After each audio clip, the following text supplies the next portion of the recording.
সামরিক গোয়েন্দা সংস্থা তার উপর যে দৈহিক নির্যাতন চালিয়েছিল, এর ফলে তার মেরুদণ্ডের হাড় ভেঙে গিয়েছিল। আমাদের দেশের রাজনীতিতে বা অভ্যন্তরীণ রাজনীতিতে কারা হস্তক্ষেপ করছে, নির্বাচনকে বাধা দেওয়ার জন্য নানা ধরনের ষড়যন্ত্র হচ্ছে বলেও বিভিন্ন মহল থেকে বলা হচ্ছে।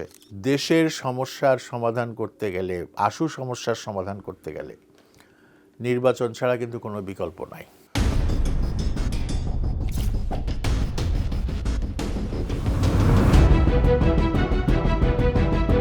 প্রথম কথা হলো, তারেক রহমান দীর্ঘ 17 বছর পর দেশে ফিরছেন। তো তাকে বাধ্য হয়েই বিদেশে অবস্থান করতে হয়েছে এই দীর্ঘ সময়। এবং তিনি যখন লন্ডনে যান, তিনি ছিলেন প্রচণ্ডভাবে আহত। সামরিক গোয়েন্দা সংস্থা তার উপর যে দৈহিক নির্যাতন চালিয়েছিল, এর ফলে তার মেরুদণ্ডের হাড় ভেঙে গিয়েছিল। তারপরে তারা যখন ক্ষমতা থেকে চলে যায়, তখন তারা তারেক রহমানকে জামিনে মুক্তি দেয় এবং তার মাকেও মুক্তি দেয়। তো এইভাবে একজন রাজনৈতিক নেতার উপর, এবং শুধু রাজনৈতিক নেতারা, যে কোনো মানুষের উপর যেটা মানে পৈশাচিক যে নির্যাতন, সেটা মানবাধিকারের দৃষ্টিতে কোনো ক্রমেই অনুমোদন করা যায় না, এবং সেটাই তার উপর হয়েছিল। এবং মেরুদণ্ডের আঘাত এতটা প্রবল ছিল যে তার পক্ষে সোজা হয়ে দাঁড়ানো সম্ভব ছিল না, এবং ব্যথায় তিনি প্রচণ্ডভাবে কাতরাচ্ছিলেন। এই অবস্থাতেই তাকে বিমানে উঠতে হয়েছে এবং লন্ডন যেতে হয়েছে, এবং লন্ডনেই তিনি ছিলেন দীর্ঘদিন। তার কারণ হচ্ছে, তার যাওয়ার পরে দেশে আওয়ামী লীগ সরকার ক্ষমতায় আসলো, এবং আওয়ামী লীগ সরকারের শাসন ব্যবস্থা কী ছিল, তার চরিত্র কী ছিল, এটা আমরা সবাই জানি। এখন এটাকে সবাই একটা শব্দে প্রকাশ করছে, সেটা হচ্ছে যে একটা ফ্যাসিস্ট শাসন তারা কায়েম করেছিল। তো এই পরিস্থিতিতে তার পক্ষে দেশে ফেরা সম্ভব ছিল না। তিনি যখন কিছুটা সুস্থ হয়ে উঠলেন, সেখানে চিকিৎসার পর, দীর্ঘ চিকিৎসার পর, ইতিমধ্যে তার মা বেগম খালেদা জিয়া, তিনি একটা কল্পিত অভিযোগে অভিযুক্ত হয়ে কারাদণ্ড ভোগ করলেন, এবং দীর্ঘ 2 বছর এই নাজিমউদ্দিন রোডের কারাগারে একমাত্র বন্দী হিসেবে তিনি ছিলেন। এবং নাজিমউদ্দিন রোডের যে কারাগার, যেটাকে ঢাকা সেন্ট্রাল জেল বলে, পুরনো জেল বলে, সেই জেলটা একটা পরিত্যক্ত জেল। আমি যখন কারাগারে ছিলাম, তখন এই কারাগারে আমরা ছিলাম। সেই সময় বন্দির সংখ্যা 3500 থেকে 4000-এর মতো ছিল। তো তখন আর যাই হোক, আমরা ঠিক জনবিচ্ছিন্নতাটা সেইভাবে অনুভব করতাম না। অন্তত লোকজন আছে আশেপাশে, এটা আমরা সবসময় অনুভব করতাম। কিন্তু বেগম খালেদা জিয়াকে সলিটারি কনফাইনমেন্টে রাখা হয়েছিল। এবং শুধু তাই নয়, যে রুমটাতে তাকে রাখা হয়েছে সেটা ভেজা, স্যাঁতসেঁতে, পুঁতিগন্ধময়, এবং সেখানে কারো পক্ষে সুস্থ থাকা সম্ভব না। এটা পরিত্যক্ত ভবন, যা হতে পারে সেটা যে কারো পক্ষে অনুমান করা সম্ভব। এভাবে কাটানোর পর তার শরীর যখন অসুস্থ হলো, দেশবাসী দাবি জানালো তাকে কারামুক্তি দিয়ে বিদেশে চিকিৎসার জন্য পাঠানো, কারণ তিনি গুরুতর অসুস্থ ছিলেন এবং এখনও তিনি গুরুতর অসুস্থ। তো সেই সরকার তাকে বিদেশে পাঠাতে দেয়নি। তবে তাকে তার পরিবারের আবেদনের ফলে তার নিজ বাসায় গৃহবন্দী হিসেবে তাকে থাকতে হয়েছে। তো বেগম খালেদা জিয়া ছিলেন বাংলাদেশ জাতীয়তাবাদী দলের চেয়ারপারসন। তো যেহেতু তিনি বন্দী, তার পক্ষে রাজনীতি পরিচালনা করা সম্ভব না, সেই জন্য তারেক রহমানকে অ্যাক্টিং চেয়ারপারসন হিসেবে ঘোষণা করা হয় এবং সেই থেকে তারেক রহমান বিএনপির রাজনৈতিক নেতৃত্ব দেওয়া, সাংগঠনিক নেতৃত্ব দেওয়া এই কাজগুলো করে আসছেন। তো বিদেশের মাটিতে বসে দেশের রাজনীতি পরিচালনা করা সেটা একটা বেশ কঠিন কাজ। সুভাষ বসুদের জামানায় তিনি একভাবে করতেন, তখন ইন্টারনেট ছিল না, বা যেটাকে বলা হয় ভার্চুয়ালি দেশবাসীর সঙ্গে কানেক্টেড হওয়ার সুবিধা ছিল না। তারপরেও তিনি কিন্তু বিভিন্ন মাধ্যম ব্যবহার করে, চিঠিপত্রের মাধ্যমে এবং ব্যক্তিগতভাবে কারোর মাধ্যমে তিনি দেশের সঙ্গে রাজনৈতিকভাবে যোগাযোগটা রাখতেন। এছাড়া তার রাজনৈতিক যোগাযোগের একটা বড় মাধ্যম ছিল সিঙ্গাপুর থেকে ভারতবাসীর উদ্দেশ্যে বিভিন্ন সময় ভাষণ দেওয়া। তো তারেক রহমানের সেই সুযোগটা ছিল না যে রেডিও ব্যবহার করে বা ব্রিটিশ রেডিও ব্যবহার করে তিনি বাংলাদেশের জনগণের উপর বা জনগণের উদ্দেশ্যে ভাষণ দেবেন। তাকে সেই জন্য যেটাকে বলে ভার্চুয়াল মিডিয়া ব্যবহার করতে হয়েছে এবং এই ভার্চুয়াল মিডিয়ার মাধ্যমে তিনি তার পার্টির স্ট্যান্ডিং কমিটির সঙ্গে যোগাযোগ রেখেছেন। বৈঠক হতো, সেই বৈঠকেই উনি ভার্চুয়ালি উপস্থিত হতেন, আলোচনায় অংশগ্রহণ করতেন। এভাবেই দিনের পর দিন কেটে গেছে। কিন্তু সমস্যাটা হলো যে এটা ঠিক বিজ্ঞান এবং প্রযুক্তি আমাদের যোগাযোগকে সহজ করেছে, 7 সমুদ্র 13 নদীর পার থেকেও যোগাযোগ করা সম্ভব, কিন্তু একজন ব্যক্তির দৈহিক উপস্থিতির সঙ্গে এই দূরবর্তী অবস্থান থেকে ভার্চুয়ালি যোগাযোগ করা, এই দুটার মধ্যে বিরাট পার্থক্য রয়েছে। আপনার ফিজিক্যাল অ্যাসোসিয়েশন বা physical connection and physical presence, এইগুলো মানুষের কাছে ঘনিষ্ঠ হতে যেভাবে সাহায্য করে, ভার্চুয়ালি যত সুন্দরী দেখাক না কেন সেটা সেভাবে সাহায্য করে না। এবং এই ভার্চুয়াল কানেকশনের মধ্য দিয়ে কিন্তু রাজনীতির সূক্ষ্ম তর্ক বিতর্কগুলোও কিন্তু আন্তরিকভাবে চালিয়ে যাওয়া সম্ভব হয় না। এবং এভাবেই বিএনপির রাজনীতিটা চলছিল এবং সবশেষে যখন 2024-এর অভ্যুত্থান হয় এবং যে অভ্যুত্থানের ফলে শেখ হাসিনা দেশ ছেড়ে পালাতে বাধ্য হন, তার ক্ষমতা ত্যাগ করেন, তারপরেই তারেক রহমানের দেশে ফেরার একটা সম্ভাবনা দেখা দেয়। অনেকেই আশা করেছিল যে তিনি শেখ হাসিনা 5 তারিখে ক্ষমতা হারিয়েছেন, তিনি 6 তারিখেই দেশের পথে যাত্রা করবেন। সেই থেকে দিন গোনা হয়েছে, বিভিন্ন সময় তারিখ, সম্ভাব্য সময় দেশে ফেরার তার দলের পক্ষ থেকে দলের নেতারা মাঝে মাঝে বলেছেন, কিন্তু সেগুলোর কোনোটাই কিন্তু বাস্তবায়িত হয়নি। কেন হয়নি এই নিয়ে জনমনে প্রচণ্ড কৌতূহল এবং জিজ্ঞাসার সৃষ্টি হয়েছে। শেষ পর্যন্ত তিনি বললেন যে আমার দেশে ফেরাটা আমার নিজের উপর নির্ভর করে না। তার মানে কোনো একটা শক্তি তাকে দেশে ফিরতে দিচ্ছে না, এটাই তিনি ইঙ্গিত করলেন।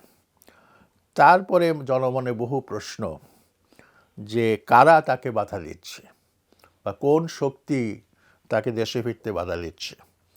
এই প্রশ্নেরও কিন্তু জবাব আমরা আজ পর্যন্ত পাইনি। তো আমি মনে করি যে স্বচ্ছতার জন্য এবং জনগণের কৌতূহল মেটানোর জন্য আমরা যদি জানতাম কেন, কী কারণে, কোন বাধার ফলে তিনি 1.5 বছর আগে দেশে না আসতে পারলেন না এবং এই 1.5 বছরও তাকে লন্ডনে অবস্থান করতে হলো, এটা পরিষ্কার হওয়া বাঞ্ছনীয়। এবং এটা যখন পরিষ্কার হবে, দেশবাসীও বুঝতে পারবে যে আমাদের দেশের রাজনীতিতে বা অভ্যন্তরীণ রাজনীতিতে কারা হস্তক্ষেপ করছে, কিভাবে হস্তক্ষেপ করছে। এই প্রশ্নগুলোর জবাব হয়তো সেই প্রশ্নের যদি ফয়সালা হয় তাহলে হয়তো আমরা পেতে পারি।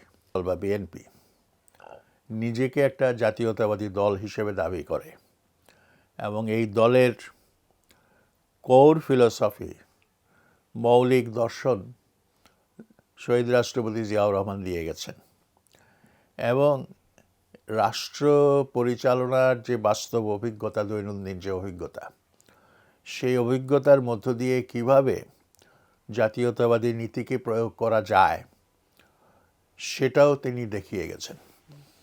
এবং তিনি যে জাতীয়তাবাদী নীতি অনুসরণ করেছিলেন অত্যন্ত আন্তরিকভাবে, অত্যন্ত নিষ্ঠার সঙ্গে, তার ফলে কিন্তু তাকে বিরাট মূল্য দিতে হয়েছে এবং শেষ পর্যন্ত তাকে জীবন দিয়ে প্রমাণ করতে হয়েছে যে তিনি ছিলেন একজন নিষ্ঠাবান জাতীয়তাবাদী। তো পৃথিবীর ইতিহাস যদি আমরা পর্যালোচনা করি দেশে দেশে, বিশেষ করে থার্ড ওয়ার্ল্ড কান্ট্রিগুলোতে, সেখানে আমরা দেখব যে যেখানেই জাতীয়তাবাদী নেতাদের উদ্ভব হয়েছে সেখানেই নানা ধরনের সাম্রাজ্যবাদী চক্রান্ত, আধিপত্যবাদীদের চক্রান্ত কাজ করেছে। খুব সাম্প্রতিককালের ঘটনা যদি আমরা বলি তাইলে আমরা ভেনিজুয়েলার কথা বলতে পারি।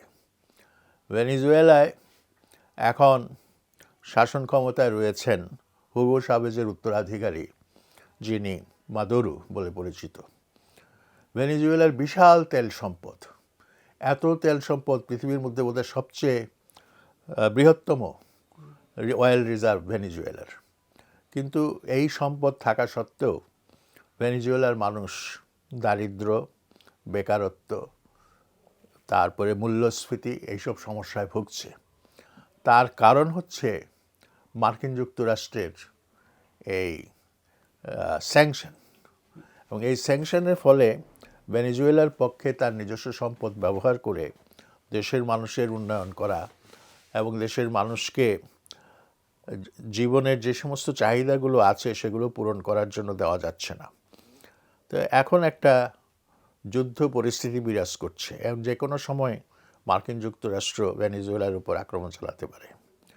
ঠিক একইভাবে বাংলাদেশে জুলাই অভ্যুত্থান যেটা হলো, সেই অভ্যুত্থানের মধ্য দিয়ে একটা আধিপত্যবাদ বিরোধী চেতনারও রিসার্জেন্স যেটাকে বলা হয়, এই চেতনাটা ছিল, কিন্তু আওয়ামী লীগ আমলে এটা অবদমিত ছিল। কিন্তু 5 আগস্টের পর সেই ঢাকনাটা খুলে গেল এবং এটা এক ধরনের মানে আধিপত্যবাদ বিরোধী, তীব্র আধিপত্যবাদ বিরোধী একটা মনোভাব জন্ম নিল। কাজেই তারেক রহমানকে বাংলাদেশের রাজনীতি করতে হলে আমার মনে হয় যে তার পক্ষে এই বাস্তবতা অস্বীকার করা চলবে না এবং এই বাস্তবতাকে মেনে নিয়ে বুঝে তার রাজনৈতিক কর্মকৌশল নির্ধারণ করতে হবে এবং তাকে চিন্তা করতে হবে যে এই রাষ্ট্রের মিত্র বা বন্ধু কারা হতে পারে, এই রাষ্ট্রের শত্রু কারা হতে পারে। অনেকে বলেন, আমাদের ফরেন পলিসির যারা ধারক বাহক তারা বলেন যে বাংলাদেশের ফরেন পলিসি হচ্ছে friendship to all, malice to none. কথাটা আসলে ঠিক বাংলাদেশের না। এইটা পাকিস্তান যখন প্রতিষ্ঠিত হয়েছিল জিন্নাহ সাহেব এই উক্তিটা করেছিলেন, friendship to all, malice to none, কিন্তু আমরা সব ভুলে গেছি সে কথা। কিন্তু আমি ব্যক্তিগতভাবে মনে করি যে একটা রাষ্ট্র এই friendship to all, malice to none নীতি অনুসরণ করে চলতে পারে না। কারণ রাষ্ট্র মানেই হচ্ছে একটা ভিন্ন সত্তা, অন্য রাষ্ট্র থেকে সেই রাষ্ট্রটা পৃথক, এবং এই পৃথক সত্তার কারণে অন্য রাষ্ট্রগুলির মধ্যে অনেকে তার বন্ধু হবে, আবার অন্য রাষ্ট্রগুলোর স্বার্থের কারণেই তাকে বিরোধিতা করবে। সুতরাং এইখানে একটা সুষ্ঠু কূটনীতির প্রয়োজন আছে, একটা অ্যাক্টিভ ডিপ্লোম্যাসির প্রয়োজন আছে এবং তারেক রহমানকে সেই অ্যাক্টিভ ডিপ্লোম্যাসির অনুসরণ করতে হবে। এছাড়া এর বাইরে দেশের মানুষের এক্সপেকটেশন, প্রত্যাশা অনেক উঁচু এবং এই উঁচু প্রত্যাশাকে প্রশমিত করার জন্য বা সেই উঁচু প্রত্যাশা অনুযায়ী তার সঙ্গে আনুপাতিক বা সামঞ্জস্যপূর্ণ যে উন্নয়ন বা মানুষের সুযোগ সুবিধাকে বৃদ্ধি করা, এই কাজটা কিন্তু বাংলাদেশে অত্যন্ত কঠিন। এবং বাংলাদেশের মূল সমস্যা হচ্ছে এখানে বিনিয়োগ হচ্ছে না। যেটুকু বিনিয়োগ হচ্ছে সেটা খুব সামান্য পরিমাণে, এবং বিনিয়োগ না হওয়ার কারণে কর্মসংস্থান হচ্ছে না। আর কর্মসংস্থান না হওয়ার কারণে দারিদ্র এক পর্যায় পর্যন্ত হ্রাস পেয়ে 2021 সালের পরে বিশ্বব্যাংকের রিপোর্ট অনুযায়ী সে দারিদ্র আবার বাড়ছে। এটা খুবই উদ্বেগজনক একটা প্রবণতা। এই প্রবণতার থেকে বের হয়ে আসতে হলে আমাদেরকে যা যা করতে হবে সেই কাজটা কিন্তু খুব সহজ নয়, এবং এই কাজটা করতে গেলে দেশে গুড গভর্নেন্স এটা অত্যন্ত কস্টলি একটা এক্সারসাইজ। আমরা সবসময় কিন্তু সুশাসনের কথা বলি, কিন্তু সুশাসন নিশ্চিত করতে গেলে সেখানে তার জন্য কিন্তু ইনভেস্টমেন্ট প্রয়োজন হবে। আর সেখানে ইনভেস্টমেন্ট করতে গেলে প্রোডাক্টিভ ইনভেস্টমেন্টের জন্য ক্যাপিটাল বা ফান্ডস হয়তো কমে যাবে। তো সেই জন্য মালয়েশিয়া যেটা করেছে যে ডেভেলপমেন্টাল গভর্নেন্স, সেই রকম একটা গভর্নেন্স নিশ্চিত করা, অর্থাৎ দেশের ভেতরে সম্ভাব্য বিনিয়োগকারী যারা আছে এবং যারা দেশের টাকা দেশে রাখতে চায়, বিদেশে পাচার করবে না, এই রকম প্যাট্রিয়টিক যারা বিনিয়োগকারী আছে বা ধনিক শ্রেণী যারা আছে, সেটা মাঝারি ধনিক হোক বা ছোট ধনিক হোক, এদের এন্টারপ্রাইজকে উৎসাহিত করতে হবে। এবং তারা যদি কিছু রেন্ট সিকিংও করে, সেটাকে কিছুটা মেনে নেওয়া, তাদের বিকাশের জন্য, তাদের ক্যাপিটাল ফর্মেশনের জন্য, সেইটাও কিছুটা মেনে নিতে হবে। এবং এই সামান্য ক্ষতি থেকে আমরা গ্রেটার গুড, বৃহত্তর ভালো আশা করতে পারি। সেটা হচ্ছে বিনিয়োগ বাড়ার সঙ্গে সঙ্গে কর্মসংস্থান এবং বাড়বে, মূল্যস্ফীতিও কমে আসবে। কারণ মূল্যস্ফীতি শুধু মনিটারিস্ট পলিসি দিয়ে নিয়ন্ত্রণ করা সম্ভব না। এটাকে নিয়ন্ত্রণ করতে গেলে যেটা কাজটা করতে হবে সেটা হচ্ছে flow of goods and services বাড়াতে হবে। মানে টাকার সরবরাহ নিয়ন্ত্রণ করা একটা কাজ এবং প্রয়োজনীয় কাজ, কিন্তু সেটাই যথেষ্ট না। আমাদেরকে যে কাজটা করতে হবে সেটা হলো যে দেশে যাতে প্রোডাকশন বাড়ে, সে সেবার প্রোডাকশন হতে পারে, সেটা গুডস মানে পণ্যের প্রোডাকশন হতে পারে, এগুলো বাড়াতে হবে। এগুলো বাড়লেই মানি সাপ্লাইয়ের সঙ্গে গুডসের একটা ম্যাচিং হবে, এবং ম্যাচিংয়ের মধ্য দিয়ে মূল্যস্ফীতি সে যেটা আমরা লাগাম টেনে ধরতে পারবো। এইটা একটা দিক। তারপরে তাকে উপলব্ধি করতে হবে, তারেক জিয়াকে উপলব্ধি করতে হবে তিনি কিন্তু দীর্ঘদিন পরে দেশে আসছেন। এই সময়ের মধ্যে দেশে একটা নতুন প্রজন্ম জন্মগ্রহণ মানে এসছে, ইমার্জ করেছে। এই প্রজন্মের বয়স, ভোটিং এজও যদি আমরা ধরি, এদের বয়স হচ্ছে 18 থেকে বা 17 থেকে 35-40, এবং এরা জনগোষ্ঠীর একটা বিরাট অংশ, ভোটারদের একটা বড় অংশ। এদের চিন্তাভাবনার সঙ্গে অন্য জ্যেষ্ঠ জনগোষ্ঠীর যে চিন্তাভাবনা, সেটার দুয়ের মধ্যে কিন্তু পার্থক্য আছে। এবং এইবারকার অভ্যুত্থানের পর আমরা বুঝতে পারলাম যে আসলেই যেটাকে এরা জেনজি বলছে বা বিভিন্ন নামে অভিহিত করছে, এদের চিন্তাভাবনা একটু ভিন্ন ধরনের, এবং এদের কারোরই এই ট্র্যাডিশনাল দলগুলোর উপর যেটাকে বলে এক ধরনের আনুগত্যের হ্যাংওভার নাই। এবং সেই কারণে এদেরকে যদি ভোটের রাজনীতিতে পক্ষে নিয়ে আসতে হয়, তাহলেও তাকে যথেষ্ট পরিশ্রম করতে হবে, এবং তাদের মধ্যে বিএনপি সম্পর্কে, তার নিজের সম্পর্কে যেসব ভুল বোঝাবুঝিগুলো আছে, সেগুলোর প্রশমনের চেষ্টা করতে হবে। কাজটা অত্যন্ত কঠিন। আর আমাদের আইন শৃঙ্খলা ব্যবস্থা খুব ভয়ানক বিপর্যস্ত অবস্থায় আছে। এটা এই কারণে যে অভ্যুত্থানের পর পুরো পুলিশ বাহিনী ভেঙে পড়েছিল। পুলিশরা থানা ফাঁড়ি রেখে পালিয়ে গিয়েছিল। পুলিশের বড় বড় কর্তারা তারা নিজেদের অপরাধ বোধ থেকে অনেকে সীমান্ত পাড়ি দিয়ে ভিন্ন দেশে চলে গেছে। এরকম একটা পুলিশ বাহিনীকে নিয়ে বর্তমান ইন্টারিম গভর্নমেন্ট, অন্তর্বর্তীকালীন সরকার কাজ করছে, এবং যার ফলে তার পক্ষে ল অ্যান্ড অর্ডারের যে সমস্ত সমস্যা সেটা ভালোভাবে ট্যাকল করা সম্ভব হচ্ছে না।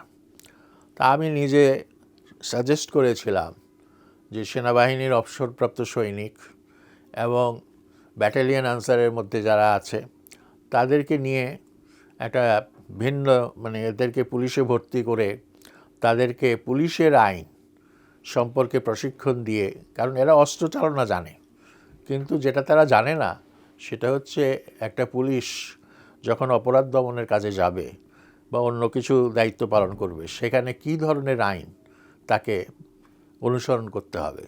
তো সেই শিক্ষাটা দিতে 3 মাসের বেশি সময় লাগার কথা না। সরকার যদি এই কাজটা করত তাইলে আমার মনে হয় এখন আমরা দেশে যেই বিশৃঙ্খল অবস্থা দেখছি, যে অ্যানার্কি দেখছি, এই অ্যানার্কি এতটা থাকতো না। হ্যাঁ, আরেকটা মনস্তাত্ত্বিক সমস্যা আছে। সেই মনস্তাত্ত্বিক সমস্যাটা হচ্ছে যে যেহেতু 17 বছর বা 15.5 বছর ফ্যাসিবাদী সরকার অনেক দমনপীড়ন চালিয়েছে, মিছিল মিটিং করতে দেয় নাই, বা মিছিল মিটিং করতে গেলে নানান রকমভাবে পুলিশি বাধা দিয়েছে, তো এখন এই সরকারও যদি সেভাবে বাধা দেয় তাহলে তো তার সঙ্গে ফ্যাসিবাদী সরকারের আর পার্থক্য কিছু থাকে না। এই যে পার্থক্য থাকবে না, এই দুশ্চিন্তা থেকে, এই উদ্বেগ থেকেই কিন্তু অনেকটা আমরা ইনেকশনের অ্যাটিটিউড, মনোভাব আমরা লক্ষ্য করছি। তো তারেক রহমানকে এই সমস্যাটা বুঝতে হবে এবং বুঝে সেই অনুযায়ী কাজ করতে হবে। এবং আমি বলবো যে তার উচিত হবে আইনশৃঙ্খলার সমস্যা যারা বোঝেন এবং এটার ইন্ট্রিকেট প্রবলেমগুলো যারা বোঝেন তাদের সঙ্গে আলাপ আলোচনা করে কাজটা করতে হবে। তার বাবা দেশ চালাতেন, কিন্তু দেশ চালাতে গিয়ে দেশের বোদ্ধা ব্যক্তিদের সঙ্গে তিনি প্রতিনিয়ত বঙ্গভবনে বসে রাত 12টার পরে দীর্ঘ সময় ব্যয় করেছেন আলোচনা করার জন্য। যখনই দেশের কোনো একটা বড় প্রবলেম দেখা দিয়েছে তিনি শুধু নিজের বুদ্ধিতে কাজ করেন নাই, তিনি বোদ্ধা ব্যক্তিদের কাছ থেকেও পরামর্শ নিয়েছেন। অর্থাৎ রাজনীতির সঙ্গে বুদ্ধিবৃত্তির একটা যোগাযোগ, এইটা অত্যন্ত প্রয়োজন। এই কাজটা তাকে করতে হবে। আর তিনি এখন দেশে আসছেন, তার দেশে আসার যে কর্মসূচি সেটা দেখলাম। তিনি শাহজালাল আন্তর্জাতিক বিমানবন্দরে অবতরণ করার পর চলে যাবেন 300 ফিট যে রাস্তা সেখানে তাকে সংবর্ধনা দেওয়ার জন্য বিশাল আয়োজন করা হয়েছে। বিএনপির পক্ষ থেকে দাবি করা হয়েছে 40 থেকে 50 লক্ষ লোক সেখানে সমাবেশ হবে। তো এই সমাবেশকে কেন্দ্র করেও যাতে কোনো রকম বিশৃঙ্খলা না হয় সেই ব্যাপারে দলকে কঠোর নির্দেশ দেওয়ার প্রয়োজন আছে। এবং বলা হচ্ছে যে তিনি সেখানে বেশিক্ষণ কথা বলবেন না, সংক্ষিপ্তভাবে দেশবাসীর কাছে কৃতজ্ঞতা প্রকাশ করবেন এবং দেশবাসীর প্রতি তার যে শ্রদ্ধা এবং তার যে দায় সেটা তিনি প্রকাশ করবেন। সেখান থেকে তিনি চলে যাবেন তার মায়ের কাছে অসুস্থ মাকে দেখার জন্য। এরপরে অন্যান্য কর্মসূচিগুলো আছে, যেমন শুক্রবারে জিয়ার মাজার, মানে সেখানে যাওয়া, তারপরে তিনি জাতীয় স্মৃতিসৌধে যাবেন, এটাও আছে, এবং শহীদ হাদির কবর জিয়ারত করবেন। আমার মনে হয় এই শহীদ হাদির কবর জিয়ারত করার সিদ্ধান্তটা একটা বুদ্ধিমান সিদ্ধান্ত হয়েছে, কারণ হাদিকে কেন্দ্র করে যে আবেগের বন্যা বয়ে গিয়েছিল এবং ব্যাপক মানুষ তার জানাজায় এসেছিল, সেটা তো এমনি এমনি আসে নাই। হাদি একটা সিম্বল বা প্রতীকে পরিণত হয়েছে। তিনি যদি হাদির প্রতি শ্রদ্ধা জ্ঞাপন করেন তাহলে যেটা হবে সেটা হচ্ছে একটা বৃহত্তর জনগোষ্ঠীর যে আকুতি বা যে অনুভূতি, যে আকাঙ্ক্ষা, তার সঙ্গে এক ধরনের সংহতিবোধ সৃষ্টি হবে, সলিডারিটি সৃষ্টি হবে। এইটা আমরা আশা করতে পারি। হ্যাঁ, নির্বাচন সামনে আসছে এবং নির্বাচনকে বাধা দেওয়ার জন্য নানা ধরনের ষড়যন্ত্র হচ্ছে বলেও বিভিন্ন মহল থেকে বলা হচ্ছে। কিন্তু এই মুহূর্তে দেশের সমস্যার সমাধান করতে গেলে, আশু সমস্যার সমাধান করতে গেলে নির্বাচন ছাড়া কিন্তু কোনো বিকল্প নাই। এবং অনেকেই বলে যে একটা নির্বাচিত সরকার হলে যেভাবে গভর্নেন্সের ক্ষেত্রে অ্যাসার্ট করতে পারবে, সেইটা এইরকম একটা ইন্টারিম গভর্নমেন্টকে দিয়ে, যার কোনো দলীয় ভিত্তি নাই, যার কোনো ওই রকম বড় গণভিত্তি নাই, তাদের পক্ষে সম্ভব না। শুধুমাত্র গুডউইলের উপর নির্ভর করে একটা সরকার তারা চালাচ্ছেন।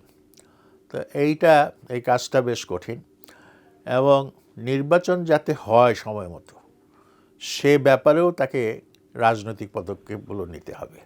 এবং নির্বাচন ভণ্ডুল করার জন্য যেসব কর্মকাণ্ড হচ্ছে সেগুলি যাতে আর না হয়, সেই জন্য চেষ্টা করতে হবে। আর নির্বাচনকে কেন্দ্র করে তার দলের মধ্যেও কিন্তু সমস্যা দেখা দিয়েছে। নমিনেশনের ব্যাপারে অনেক জায়গাতেই ভিন্ন মত প্রকাশিত হচ্ছে, ভিন্ন প্রার্থীর পক্ষে সমাবেশ হচ্ছে, মিছিল হচ্ছে, আন্দোলন হচ্ছে। এইটা কিন্তু দলের জন্য একটা অশনি সংকেত।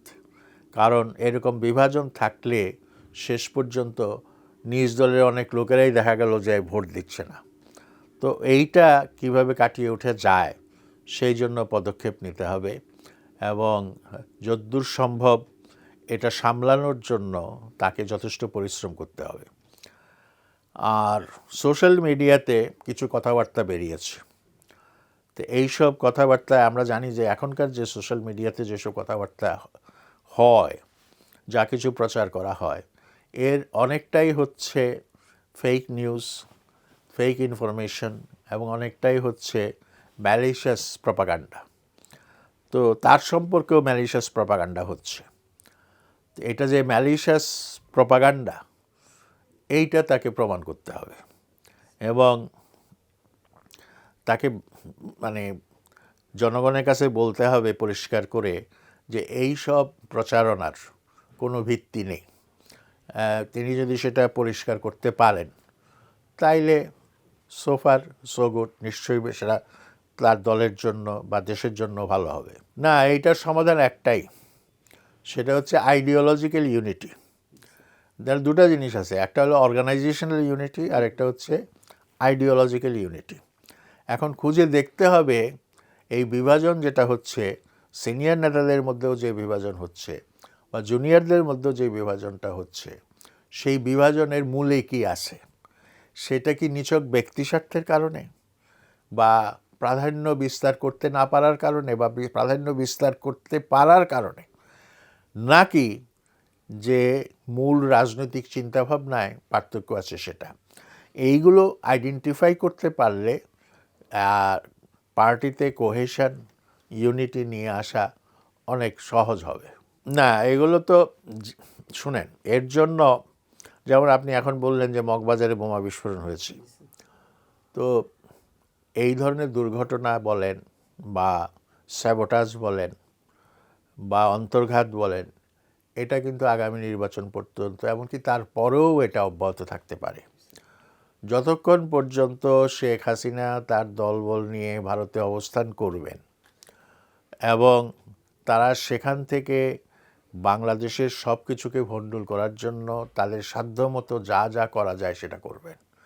এমনকি আমরা দেখছি সোশ্যাল মিডিয়ার প্রচারেই তারা গুপ্ত হত্যার উস্কানি দিচ্ছেন, গেরিলা যুদ্ধের কথা বলছেন, এগুলি তার অংশ। গত কিছুদিনে বাস পোড়ানো, তারপরে বোমা বিস্ফোরণ করা, ককটেল বিস্ফোরণ করা, নির্বাচন অফিসে আগুন দেওয়া, এই ধরনের কাজগুলো হয়েছে।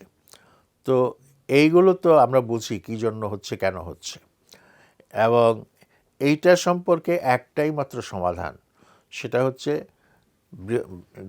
দেশবাসীকে এই ব্যাপারে অ্যালার্ট করা এবং বোঝানো যে এই ধরনের অন্তর্ঘাতমূলক কার্যকলাপের ব্যাপারে আপনারা চোখ কান খোলা রাখবেন, এবং দুষ্কৃতকারীরা যাতে তাদের অপকীর্তি করতে না পারে, অপচেষ্টা করতে না পারে, সেই ব্যাপারে আপনারা একটা নিজেদের মধ্যে প্রতিরোধ ক্ষমতা তৈরি করবেন, এবং আইনশৃঙ্খলা বাহিনী আপনাদের সহায়ক হিসেবে কাজ করবে। সেই রকম একটা পরিস্থিতি সৃষ্টি করতে হবে। তা আমি মনে করি বাংলাদেশের জন্য সবচেয়ে বড় চ্যালেঞ্জ সেটা হচ্ছে আমাদের যে রাষ্ট্র, এইটা এখন এই মুহূর্তে একটা ফ্র্যাকচার্ড স্টেট, একটা ফ্র্যাগমেন্টেড স্টেট, মানে রাষ্ট্রের বিভিন্ন অঙ্গগুলো, অর্গ্যানগুলো ভেঙে টুকরো টুকরো হয়ে গেছে। এখন এই টুকরো টুকরো অংশগুলোকে তুলে নিয়ে আবার জোড়া লাগানো সেটা সম্ভব কিনা সেটা বিবেচনা করতে হবে। দ্বিতীয়ত, যদি সেটা সম্ভব না হয়, সেখানে নতুন কাঠামো প্রতিষ্ঠা, কাজটা কিন্তু বিরাট চ্যালেঞ্জ। এটা রাজনীতিবিদরা কতটা বোঝেন আমি জানি না, এবং তারেক রহমান তাকে কতটা বোঝানো হচ্ছে বা বলা হচ্ছে সেটাও জানি না। কিন্তু আমার দৃষ্টিতে মনে হয় আমাদের আমলাতন্ত্র, আমাদের জুডিশিয়ারি, আমাদের এমনকি আর্ম ফোর্স, যে সমস্ত কথাবার্তা সোশ্যাল মিডিয়াতে আসছে এদের সম্পর্কে, তো এইটা তো খুবই উদ্বেগজনক। একটা রাষ্ট্রে এত রকম বিভাজন আছে, সেইটা কোনো ক্রমেই কাম্য হতে পারে না। এবং এই বিভাজনের অবসান ঘটানো অথবা বিভাজনটাকে কমিয়ে আনা যদ্দূর সম্ভব, এই কাজটা কিন্তু বড় কঠিন কাজ।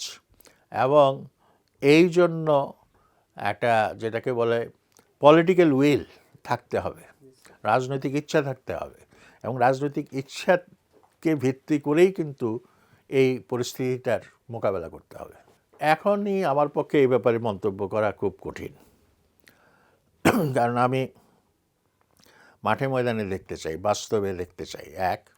দ্বিতীয়ত হচ্ছে, তিনি লন্ডন থেকে যেই সমস্ত বক্তৃতা বিবৃতি দিয়েছেন তার মধ্যে সবগুলি শোনার সুযোগ আমার হয়নি, এবং এইসব শুনে আমার অনেক বন্ধু বা আমার পরিচিত জন মন্তব্য করেছেন যে তারেক রহমানের পরিপক্কতা, ম্যাচিওরিটি বেড়েছে, এবং সেই জন্য তারা আশাবাদী। তবে একটি বক্তৃতা আমার নিজের কাছে মনে হয়েছে যে না, সেটাকে অন্যভাবে এই কথাগুলো বললে বোধহয় ভালো হতো। আমি সেটা দৃষ্টান্ত দিতে চাচ্ছি না, তবে একটা মানুষ, যে কোনো মানুষ ট্রান্সফর্ম হতে পারে, এইটা যদি সে ইচ্ছা করে এবং সৎ সাহচর্যে আসে। তো এটা কথা আছে না, অসৎ সঙ্গে সংসর্গে সর্বনাশ, আর সৎসঙ্গে স্বর্গবাস, এই যে একটা কথা, ঠিক সেভাবে বন্ধু নির্বাচন, কর্মী নির্বাচন, এই কাজগুলোও কিন্তু খুব গুরুত্বপূর্ণ। না, হাদির হত্যাকাণ্ড তো আমি লিখেছি, যুগান্তরে লিখেছি, তাকে যখন হত্যা করা হয় তখনও লিখেছি, ইভেন যেটা আগামীকাল প্রকাশিত হবে সেটা লিখেছি, সেটা হচ্ছে তার জানাজা পরবর্তী পরিস্থিতি। হাদির হত্যাকাণ্ডকে কেন্দ্র করে কিছু অপরিপক্ক বা যেটাকে বলে অর্বাচীন, তারা যে ঘটনা ঘটিয়েছে, এটা অত্যন্ত দুঃখজনক, এবং এটা বাংলাদেশের ইমেজ সেটাকে ক্ষতিগ্রস্ত করেছে। ইতিমধ্যে বিদেশি দূতাবাসগুলো এই যে দুটো পত্রিকার অফিসে এসছে, এই পত্রিকা দুটার বিরুদ্ধে আমাদের অনেকেরই অভিযোগ আছে তাদের পলিটিক্যাল বায়াস সম্পর্কে। কিন্তু একটা গণতান্ত্রিক দেশে আগুন দিয়ে, জ্বালিয়ে দিয়ে, পুড়িয়ে দেওয়া, এইটা গ্রহণযোগ্য নয় কোনো ক্রমেই। এবং পরমত সহিষ্ণুতা, এটা হচ্ছে গণতন্ত্রের একটা কর্নারস্টোন, এটাকে বাদ দিয়ে গণতন্ত্র হয় না। তো সেই জন্য আমি বলবো যে যারা এটা করেছেন তারা আসলে খুব ভালো কাজ করেননি, এবং এইটাকে অজুহাত হিসেবে নিয়ে আধিপত্যবাদ কিন্তু বাংলাদেশের বিরুদ্ধে বিরূপ প্রচারণা চালাবে, এবং সেই বিরূপ প্রচারণায় বাংলাদেশের অনেক ক্ষতি হবে। এবং কেউ কেউ বলছেন যে হাদিকে যারা হত্যা করেছে সেই একই গোষ্ঠী এই আগুন জ্বালানোর কাজটাও করেছে, এরকম তত্ত্বও কিন্তু বাতাসে ভাসছে। তো যাই হোক, যেটাই হয়ে থাকুক, আসল রহস্য তো আমাদের পক্ষে জানা সম্ভব না, সেটা নিশ্চয়ই সরকার উদ্ঘাটন করবেন, সরকারের গোয়েন্দা সংস্থা সরকারের তদন্তের মধ্য দিয়ে বেরিয়ে আসবে, এবং সেটা বেরিয়ে আসুক সেটাই আমরা চাই। এবং বাংলাদেশে অনেকে বলছেন যে এখন একটা চরমপন্থী দক্ষিণপন্থী অভ্যুত্থান হচ্ছে, তো এই যে অভ্যুত্থান বা এই যে এক ধরনের রাজনীতি, এটা কিন্তু এখন বিশ্বের অনেক দেশেই হচ্ছে। ইউরোপের দেশগুলোতেও কিন্তু উগ্র ডানপন্থী প্রবণতা, জার্মানির মতো দেশেও উগ্র ডানপন্থী প্রবণতা এসছে। এর স্বরূপ দেশে দেশে বিভিন্ন রকম, বিভিন্ন ইস্যুকে আশ্রয় করে এই জিনিসগুলো ঘটে। জার্মানিতে যেমন অভিবাসনের প্রশ্নটাকে কেন্দ্র করে হচ্ছে, বা ইউরোপের অনেক দেশে অভিবাসনের প্রশ্নটাকে কেন্দ্র করে হচ্ছে বিদেশিদের প্রতি ঘৃণা। অথচ বিদেশিরা যে তাদের অর্থনীতিতে ভালো অবদান রাখছে এবং বিদেশিরা না থাকলে তাদের অর্থনীতিতে যে কিছুটা বিপর্যয় হবে, সেটা তারা অনেকেই উপলব্ধি করতে পারছে না। এক ধরনের নব্য বর্ণবাদ আমরা দেখতে পাচ্ছি।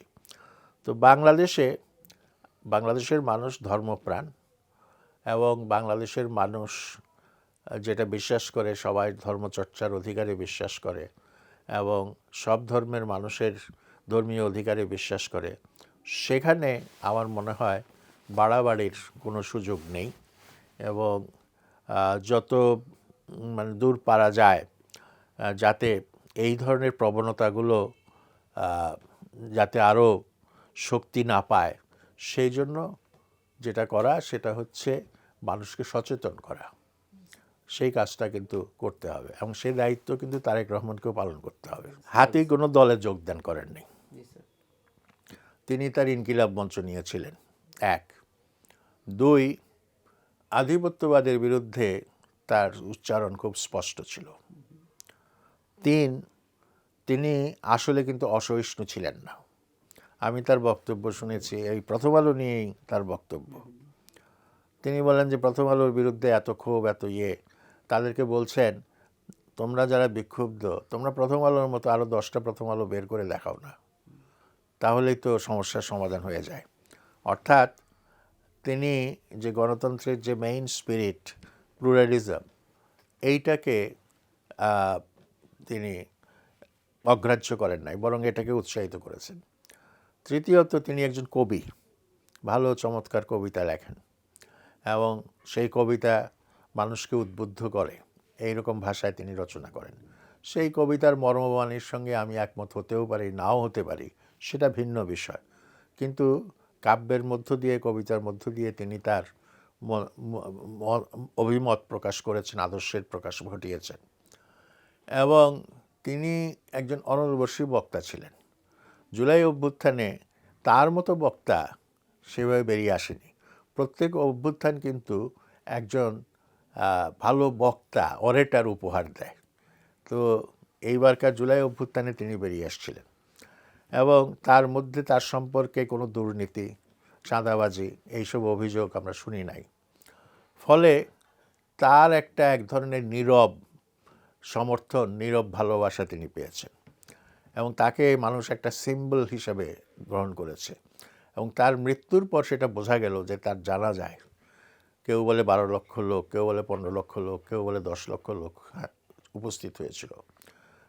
বিশাল সংখ্যক মানুষ যে উপস্থিত হয়েছিল, এই ব্যাপারে কোনো সন্দেহ নাই।